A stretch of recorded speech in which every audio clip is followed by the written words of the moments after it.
Nice ਮੁੰਡੇ ਦੇ ਕੋਲ ਖੜੇ ਇੰਨੇ ਜ਼ਿਆਦਾ ਬੱਚੇ। ਮੈਂ ਕਿਹਾ ਕੀ ਬਣਿਆ? ਕਹਿੰਦਾ ਇਹਨਾਂ ਨੂੰ ਖਵਾਣੇ ਅੱਜ ਗੋਲੇ। ਕਹਿੰਦਾ ਬੱਚਿਆਂ ਦੇ ਕੋਲੋਂ ਕਰਾਵਾਂਗੇ ਦੁਆ, ਅੱਲਾਹ ਤਾਲਾ ਕਰੇਗਾ ਆਪਣੀ ਰਹਿਮਤ ਦੀ ਬਾਰਿਸ਼। ਸਾਹਿਬ ਵੀ ਖੜ ਕੇ ਕਰਦੇ ਪਏ ਆ ਦੁਆ, ਨਾਲ ਹੀ ਆਗੇ ਕਾਲੇ ਕਾਲੇ ਬੱਦਲਾਂ ਨੇ ਸਾਡੇ ਪਿੰਡ ਨੂੰ ਘੇਰ ਲਿਆ। ਮੈਂ ਕਿਹਾ ਰੱਬਾ ਆਪਣੀ ਰਹਿਮਤ ਦੀ ਬਾਰਿਸ਼ ਅੱਜ ਪਾ ਦੇ। ਇੰਨੀ ਜ਼ਿਆਦਾ ਪਈ, ਨੰਨੇ ਮੁੰਨੇ ਬੱਚੇ ਕਰਨ ਲੱਗੇ ਹੋਏ ਆ ਜੀ ਇੰਜੋਏ। ਮਜ਼ਦੂਰ ਦੇਖਾ ਹੋ ਰਿਹਾ ਸੀ ਤੰਗ। ਮੈਂ ਕਿਹਾ ਕੀ ਬਣਿਆ? ਕਹਿੰਦਾ ਯਾਰ ਗੱਡੀ ਕਿਤੇ ਬਾਹਰ ਕੱਢ ਕੇ ਕਿਤੇ ਖਿਲਾਰ ਨੇ ਮਾਰੀ। ਫਿਰ ਗੱਡੀ ਨੂੰ ਸਲੋ। ਮੈਂ ਕਿਹਾ ਯਾਰ ਕਿਤੇ ਨਾ ਕਿਤੇ ਜਗ੍ਹਾ ਲੱਭ ਹੀ ਜਾਊ, ਉੱਥੇ ਗੱਡੀ ਖਿਲਾਰਦਾ। ਮੁੰਡਾ ਕਹਿੰਦਾ ਗੱਡੀ ਮੈਨੂੰ ਦੇ, ਤੈਨੂੰ ਤਾਂ ਐਡੀ ਅੱਛੀ ਤਰ੍ਹਾਂ ਚਲਾਣੇ ਨਹੀਂ ਆਂਦੀ। ਮੈਂ ਕਿਹਾ ਭਾਈ ਚਲਾਣੇ ਆਂਦੀ ਆ, ਤੂੰ ਘਬਰਾ ਨਾ। ਖਿਲਾਰਤੀ ਸੀ। ਦੇਖਾ ਡਿੱਗੀ ਦੇ ਵਿੱਚ ਕੱਪੜਾ ਵੀ ਪਿਆ ਸੀ। ਮੈਂ ਕਿਹਾ ਕੱਪੜਾ ਵੀ ਦੇ ਦਈਏ ਗੱਡੀ ਦੇ ਉੱਤੇ ਤਾਂ ਕਿ ਮਿੱਟੀ ਮੁੱਟੀ ਨਾ ਪਵੇ। ਆਦਲ ਭਾਈ ਨੂੰ ਦੇ ਕੇ ਆਣਾ ਸੀ ਸੂਟ। ਮੈਂ ਕਿਹਾ ਚੱਲਦੇ ਆ ਜਲਦੀ ਜਲਦੀ, ਆਦਲ ਭਾਈ ਹੋਣੇ ਆ ਦੁਕਾਨ। ਲਓ ਜੀ ਬਿਜਲੀ ਗਈ ਹੋਈ ਸੀ, ਆਦਲ ਭਾਈ ਦੁਕਾਨ ਦੇ ਬਾਹਰ ਖੜੇ ਸੀ। ਮੈਂ ਕਿਹਾ ਕੀ ਬਣਿਆ? ਕਹਿੰਦਾ ਅੰਦਰ ਤਾਂ ਗਰਮੀ ਬੜੀ ਲੱਗ ਰਹੀ ਆ ਯਾਰ। ਭਾਈ ਸੂਟ ਜਰਾ ਅੱਛਾ ਜਿਹਾ ਸੀਗਾ ਯਾਰ, ਨਾਪ ਲੈ ਲਓ ਮੇਰਾ, ਨਾਪ ਲੈ ਲਓ। ਬਾਦੋਂ ਚਲਾਈ ਭਾਈ ਟਿਕਟੋਕ, ਨਾਪ ਲੈ ਮੇਰਾ, ਹੱਦ ਹੋ ਗਈ। ਗਰਮੀ ਬੜੀ ਆ, ਆਪਾਂ ਨੂੰ ਐਕਟਿੰਗ ਕਰ ਰਹੇ ਆ ਯਾਰ, ਨਾਪ ਲੈ ਯਾਰ। ਅੱਛਾ ਜਿਹਾ ਸੂਟ ਸੀਗਾ ਦਾ तो अड्डा तो यूट्यूबर है। ਉਹ ਭਾਈ ਬੇਇੱਜ਼ਤੀ ਕਿਉਂ ਕਰਦਾ ਕੈਮਰਾ ਆਉਂਦਾ।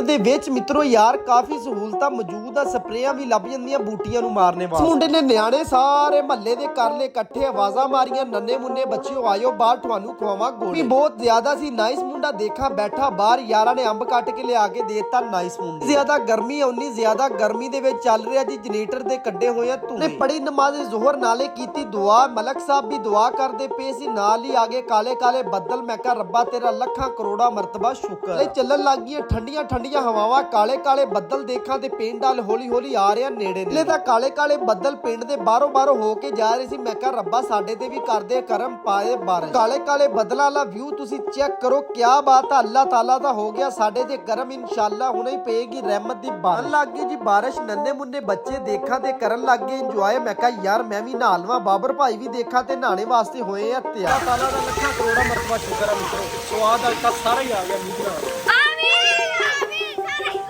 ਸਾਡੇ ਮਹੱਲੇ ਦੇ ਫਿਰ ਯੰਗਸਟਰ ਮੁੰਡਿਆਂ ਦੇ ਕੰਮ ਚੈੱਕ ਕਰੋ। ਮੈਂ ਕਿਹਾ ਗਿਰ ਗੁਰ ਨਾ ਜਾਇਓ। ਕਹਿੰਦਾ ਅਸੀਂ ਨਹੀਂ ਗਿਰਦੇ, ਅਸੀਂ ਬੜੇ ਪੱਕੇ ਹੋਏ ਆ। ਚੈੱਕ ਕਰੋ ਕਿਵੇਂ ਪਾਣੀ ਦੇ ਵਿੱਚ ਨੱਸਦੇ ਫਿਰਦੇ। ਲਾ ਦੇਖਾਂ ਪਾਣੀ ਦੇ ਨਾਲ ਭਰ ਗਿਆ। ਨੰਨੇ ਮੁੰਨੇ ਬੱਚੇ ਦੇਖਾਂ ਤੇ ਪਾਣੀ ਦੇ ਵਿੱਚ ਐਵੇਂ ਨੱਸ ਰਹੇ ਆ। ਚੈੱਕ ਕਰੋ ਜੀ ਇਹਨਾਂ ਦੀ ਐਕਟਿੰਗ। ਬੱਚਾ ਮਿੱਤਰੋ ਚੈੱਕ ਕਰੋ ਪਾਣੀ ਦੇ ਵਿੱਚ ਕਿਵੇਂ ਗਿਰਿਆ। ਮੇਰਾ ਤਾਂ ਹਾਸਾ ਹੀ ਨਹੀਂ ਰੁਕਿਆ। ਮੈਂ ਪਹਿਲੇ ਕਿਹਾ ਸੀ ਮੈਂ ਕਿਹਾ ਤੁਸੀਂ ਨਾ ਨੱਸੋ। ਪੂਰੇ ਪਿੰਡ ਦੇ ਵਿੱਚੋਂ ਸਿਰਫ ਸਾਡੇ ਮਹੱਲੇ ਦੇ ਵਿੱਚ ਹੀ ਐਵੇਂ ਪਾਣੀ ਖੜਦਾ। ਚੈੱਕ ਕਰੋ ਮਿੱਤਰੋ ਕਿੰਨਾ ਜ਼ਿਆਦਾ ਪਾਣੀ ਖੜ ਗਿਆ। ਦੇਖਾਂ ਤੇ ਮਹੱਲੇ ਹੋ ਗਏ ਖੁਸ਼ਕ ਪਾਣੀ ਦੇ ਨਾਲ। ਮੈਂ ਕਿਹਾ ਯਾਰ ਕਿਆ ਬਾਤ ਆ, ਠੰਡ ਦੇ ਵਿੱਚ ਖਾਣੇ ਚਾਹੀਦੇ ਆ ਗਰਮਾ ਗਰਮ ਸਮੋਸੇ। ਵੇਚਦਾ ਫਿਰ ਗਰਮ ਗਰਮ ਸਮੋਸੇ ਹੀ ਖਾਣ ਦਾ ਸਵਾਦ ਆ। ਮੈਂ ਕਿਹਾ ਉਸਤਾਦ ਜੀ ਗਰਮ ਗਰਮ ਸਮੋਸੇ ਹੀ ਮੈਂ ਖਾਣੇ ਨੇ। ਫਿਰ ਗਰਮਾ ਗਰਮ ਸਮੋਸੇ, ਯਕੀਨ ਕਰੋ ਠੰਡ ਦੇ ਵਿੱਚ ਸਮੋਸੇ ਖਾ ਕੇ ਅੱਜ ਤਾਂ ਸਵਾਦ ਸਾਰਾ ਹੀ ਆ। ਨੰਨੇ ਮੁੰਨੇ ਬੱਚੇ ਦੇਖਾਂ ਤੇ ਲਾਉਂਦੇ ਪਏ ਆ ਜੀ ਪਾਕਿਸਤਾਨ ਦੇ ਝੰਡੇ ਲੋਕਾਂ ਦੇ ਹੱਥਾਂ ਤੇ। ਮੈਂ ਕਿਹਾ ਮੇਰੇ ਮੂੰਹ ਤੇ ਵੀ ਲਾ ਯਾਰ ਪਾਕਿਸਤਾਨ ਦਾ ਝੰਡਾ। ਦੇਖਾਂ ਤੇ ਝੰਡਾ ਬਣਾਉਣ ਲੱਗ ਗਿਆ। ਮੈਂ ਕਿਹਾ ਪਿਆਰਾ ਜਿਹਾ ਬਣਾਈ, ਮੈਨੂੰ ਪਾਕਿਸਤਾਨ ਨਾਲ ਪਿਆਰ ਬੜਾ। ਠੀਕ ਆ ਯਾਰ ਐਸਾ ਬਣਾਵਾਂਗਾ ਕਮਾਲ ਨਾ ਹੋਵੇ ਤੇ ਪੈਸੇ ਵਾਪਸ। ਪੈਸਿਆਂ ਵਾਲੀ ਗੱਲ ਕੀਤੀ। ਮੈਂ ਕਿਹਾ ਭਾਈ ਤੂੰ ਰਹਿਣ ਦੇ ਨਾ ਬਣਾ। ਕਹਿੰਦਾ ਨਹੀਂ ਯਾਰ ਮੈਂ ਮਜ਼ਾਕ ਕਰ ਰਿਹਾ, ਮਤਲਬ ਮੇਰਾ ਕਹਿਣ ਦਾ ਇਹ ਸੀ ਕਿ ਸਹੀ ਬਣੇ। ਮੈਂ ਉਹਨਾਂ ਨੂੰ ਪੁੱਛਿਆ ਮੈਂ ਕਿਹਾ ਮੇਰੇ ਕੋਲ ਨਹੀਂ ਪੈਸੇ ਲੈ ਕੇ ਸਾਰਿਆਂ ਕੋ ਨਹੀਂ ਲੈ ਰਹੇ। ਕਹਿੰਦਾ ਹਾਂ ਯਾਰ ਸਾਰਿਆਂ ਕੋ ਨਹੀਂ ਲੈ ਰਹੇ ਅਸੀਂ ਪੈਸੇ। ਤਿੰਨ ਤਾਂ ਨੰਨੇ ਮੁੰਨੇ ਬੱਚੇ ਕਹਿੰਦੇ ਸਾਨੂੰ ਵੀ ਪਾਕਿਸਤਾਨ ਨਾਲ ਪਿਆਰ ਬੜਾ। ਮੈਂ ਕਿਹਾ ਕਿਉਂ? ਕਹਿੰਦਾ ਆ ਚੈੱਕ ਕਰ ਅਸੀਂ ਵੀ ਬਣਾਈਆਂ ਮੁੱਛਾਂ। ਫਿਰ ਕੱਢ ਲਿਆਂਦੀ ਯਾਰਾਂ ਨੇ ਨਾਈਸ ਮੁੰਡੇ ਦੀ ਗੱਡੀ। ਮੈਂ ਕਿਹਾ ਕਿੱਥੇ ਜਾਣਾ? ਕਹਿੰਦਾ ਜਾਣਾ ਸੋਹਣੇ ਸ਼ਹਿਰ ਸਰਗੋਦਾ। ਅਖੀਰ ਦੀ ਸੀ ਯਾਰਾਂ ਨੇ ਏਸੀ ਕੀਤਾ 2 ਤੇ ਮੈਂ ਕਿਹਾ ਗੱਡੀ ਦੇ ਵਿੱਚ ਏਸੀ ਚਲਾ ਕੇ ਬਹਿਣਾ ਪੈਣਾ। ਮੁੰਡੇ ਦੀ ਮਾਸ਼ਾਅੱਲਾ ਡਰਾਈਵਿੰਗ ਬੜੀ ਅੱਛੀ ਹੈ। ਚੈੱਕ ਕਰੋ ਬੜੀ ਸਪੀਡ ਦੇ ਨਾਲ ਗੱਡੀ ਕਰਦਾ ਪਿਆ ਜੀ ਬੈਠ। ਮੁੰਡਾ ਜੀ ਭੁੱਖ ਬਹੁਤ ਲੱਗੀ ਹੋਈ ਆ। ਕਹਿੰਦਾ ਮਾਮਾ ਤੂੰ ਗੱਡੀ ਦੇ ਵਿੱਚ ਬਾਦੋਂ ਬਹਿੰਦਾ, ਪਹਿਲੇ ਕਹਿ ਦਿੰਦਾ ਭੁੱਖ ਲੱਗੀ। ਕੀ ਕਹਿਤਾ ਜਲਦੀ ਜਲਦੀ ਲਿਆ ਗੱਡੀ ਤੇ ਤੂੰ ਕਿਹੜਾ ਰੋਟੀ ਖਾਣ ਦਿੱਤੀ ਆ। ਰਾਤ ਦੇ ਟਾਈਮ ਇਹ ਦੂਰੋਂ ਦਰਖਤ ਕੋਈ ਨਹੀਂ ਨਜ਼ਰ ਆਣਾ, ਕਾਫੀ ਨੁਕਸਾਨ ਹੋ ਸਕਦਾ ਬੰਦੇ ਪਰ ਤੇ ਖਾਦੀ। ਯਾਰਾਂ ਨੇ ਸ਼ਹਿਰ ਪਹੁੰਚ ਗਏ। ਏਮਨਾਬਾਦ ਦੀ ਮਸ਼ਹੂਰ ਬਰਫੀ, ਮੂੰਹ ਚ ਆਇਆ ਪਾਣੀ। ਮੈਂ ਕਿਹਾ ਜਲਦੀ ਜਲਦੀ ਕਰੋ ਇਹਦਾ ਆਪਰੇਸ਼ਨ। ਮਿੱਤਰੋ ਨਾਈਸ ਮੁੰਡੇ ਦਾ ਮੱਖਣ ਵਰਗਾ ਫੈਨ ਕਹਿੰਦਾ ਯਾਰ ਮੈਂ ਪੈਸੇ ਨਹੀਂ ਲੈਣੇ ਨਾਈਸ ਮੁੰਡੇ। ਮਿੱਤਰੋ ਖਾ ਕੇ ਚੈੱਕ ਕੀਤੀ ਜਦੋਂ ਏਮਨਾਬਾਦ ਦੀ ਬਰਫੀ, ਯਕੀਨ ਕਰੋ ਬਹੁਤ ਹੀ ਜ਼ਿਆਦਾ ਹੈ ਸੀ ਨਰਮ ਤੇ ਸਵਾਦ ਸਾਰਾ ਹੀ ਆ ਗਿਆ। ਹੋ ਗਿਆ ਸੀ ਨਮਾਜ਼ੇ ਅਸਰ ਦਾ। ਯਾਰਾਂ ਨੇ ਪੜੀ ਨਮਾਜ਼ੇ ਅਸਰ, ਜਿਹੜਾ ਕਿ ਨਮਾਜ਼ ਪੜ੍ਹ ਕੇ ਆ ਜਾਂਦਾ ਦਿਲ ਨੂੰ। ਨਮਾਜ਼ ਪੜ੍ਹਨੇ ਦੇ ਵਿੱਚ ਇੰਨਾ ਟਾਈਮ ਤਾਂ ਯਾਰ ਕੋਈ ਨਹੀਂ ਲੱਗਦਾ, ਲਿਹਾਜ਼ਾ ਨਮਾਜ਼ ਪੜਿਆ। ਮੁੰਡੇ ਨੂੰ ਕਿਹਾ ਮੈਂ ਕਿਹਾ ਕੋਈ ਸ਼ੈ ਖਵਾ, ਭੁੱਖ ਬਹੁਤ ਜ਼ਿਆਦਾ ਲੱਗੀ ਹੋਈ ਆ। ਕਹਿੰਦਾ ਆਇਆ ਯਾਰ ਚੱਲਦੇ ਆ ਦੀ ਪੰਜਾਬ ਹੋਟਲ ਤੋਂ। ਜਾ ਕੇ ਖਾਦੀ ਕੜਾਈ, ਵਾਹ ਵਾਹ ਸਵਾਦ ਸਾਰਾ ਹੀ ਆ ਗਿਆ। ਆਪਣਾ ਖਿਆਲ ਰੱਖਿਓ, ਨਮਾਜ਼ ਕਾਇਮ ਕਰਿਓ। ਪਾਕਿਸਤਾਨ ਜ਼ਿੰਦਾਬਾਦ।